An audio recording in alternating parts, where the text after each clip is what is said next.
once we get to that stage, we do know a lot about what can work better, and I think if we can have that kind of discussion, we'll see a much better policy to bring to public safety. So my congratulations to all my colleagues here, and certainly the leadership in the House has been a tremendous victory, and we're all very excited about it. Thank you so much. Thank you. Well, you never let you off the hook. We always ask them for something. I've got a markup this afternoon in education, and we are trying to create a post-secondary education program for people in prison, modeled after the federal incarcerated youth offender program.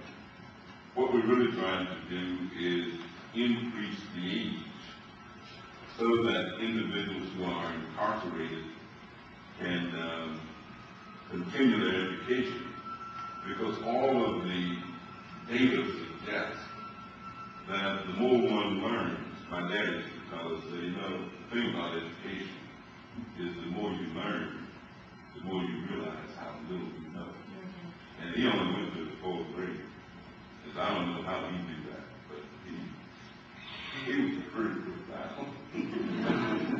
In terms of we're trying to create, it would be great if I could go this afternoon to the markup and say that I've got some supporters of that program. So anybody who's willing to support it, that amendment that I'm going to introduce, if you would indicate it, how would you take your time to pass it around?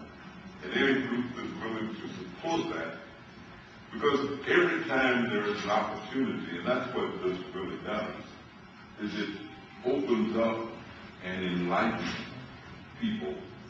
And every time there's an opportunity to do something that might be beneficial to the population group that we're dealing with and the communities that Eleanor talked about that are affected, then we try and do that. In some instances, we've been very successful with small amendments. We've had some success on the drug policy question. When I first got here, first got involved with it, if a kid had a drug offense, they were just out of the question in terms of being able to get federal aid. They couldn't get financial aid. We finally got them to kind of change what that really was, to the point where if you were convicted of an offense while you were receiving financial aid, then you were off for a year. Then you had to test clean in order to get back on, so you could possibly be off for a couple of years and get back on. So that didn't exist when I started. And we were in a drug policy meeting, we were getting ready to vote. I said, oh, I can't possibly vote for no policy like this. This is insane. And so Mark Solid, who had really initiated it, we were able to work and change it a bit, where at least there is some relief. So anybody who will support that, let me just open the doors of the church. And whosoever will give a love come. Anybody who would like to just make some comments about this, please feel free to come on up and do it. I mean, this is a coalition. It's not any kind of hierarchical thing. It's just us trying to get something done and trying to make some things happen. So anybody is welcome to please come and have some comments.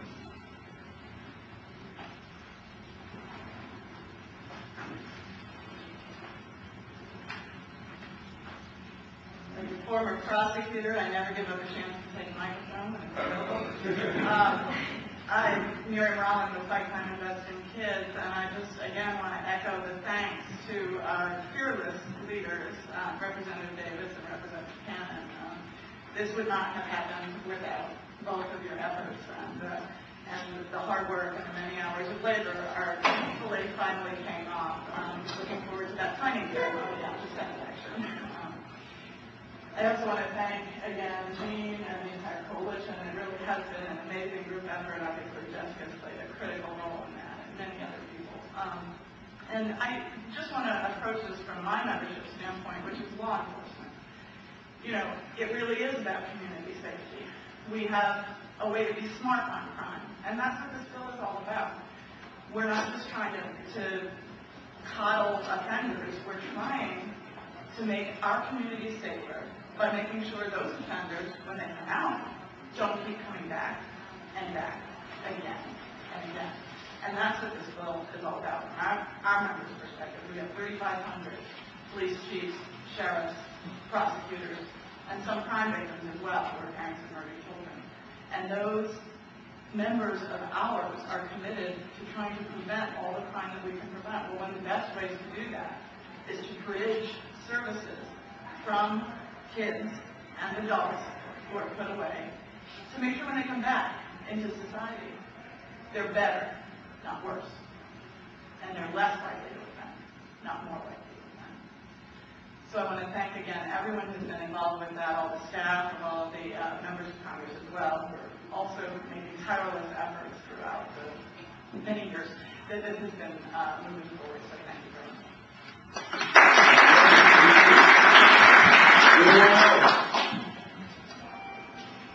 Anybody else? Well, there'll be other times. Yes, please.